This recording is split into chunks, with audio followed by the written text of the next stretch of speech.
زميلي بلال، ينضم معي الآن السيد مدير التربية لولاية المدية، والذي من هنا في مدير التربية بقاعة العمليات لمتابعة اختيار رؤساء المراكز، اختيار الأساتذة الحراس، التأطير بصفة عامة فيه تحضير، وفيه تحضير تقني ولوجستيكي مع السيد ولي الولاية اللي هو رئيس لجنة التنسيق والمتابعة على مستوى الولاية. تحضير النقل، تحضير إطعام التلاميذ، نقل المؤطرين، توفير بعض الوسائل المادية، هذا بالتنسيق مع الجماعات المحلية.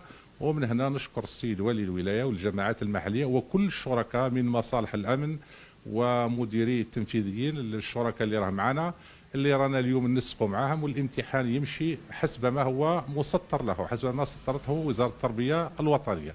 بالنسبة لولاية المدية عندنا 53 مركز إجراء، منهم 17 مركز للأحرار. فيهم بالنسبة للمراكز الأحرار فيهم مركزي في عاد التربية في البرواقية وبوق الزول. هذه 53 مركز فيها 15586 مترشح، من 15586 فيها 4939 مترشح حر. هذو موزعين على كل المراكز 53. الامور راهي تمشي على كل حال بصفه عاديه حسب الاصداء نتاع مترشحين وتلاميذنا، انه الامتحانات راهي في متناول التلاميذ ومن الدروس التي يتناولها التلاميذ في الأقسام، فالأمور جد عادية. نعم سيدي المدير، كنت فتحت بعض المدارس من أجل المراجعة بالنسبة للمترشحين، يعني اللي يسكنوا في مناطق بعيدة. نعم، كان هناك مؤسسات تربوية فتحناها لدروس الدعم هذا قبل الامتحانات، ومن هنا نشكر السادة الأساتذة وكل عمال التربية اللي ساهموا بقسط وفير في دروس الدعم لأبنائنا التلاميذ.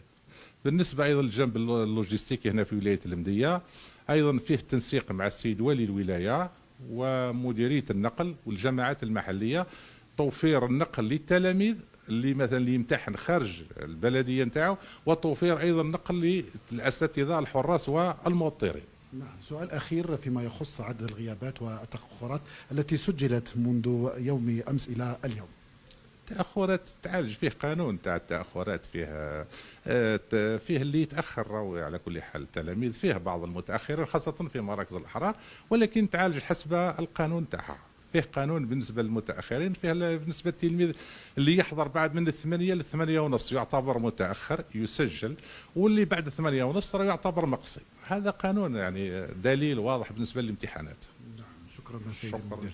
إذا زميلي بلال، هذه هي أجواء متابعة الامتحانات شهادة البكالوريا. سنكون في مواعيد أخرى وعودة إليكم إلى المركزية. شكرا جزيلا لك. إذا متابعينا الكرام، إلى ولاية ميلا مع سفيان بعون وأجواء الاختبارات أقول في هذا اليوم الثاني في مادة الرياضيات. تفضل سفيان.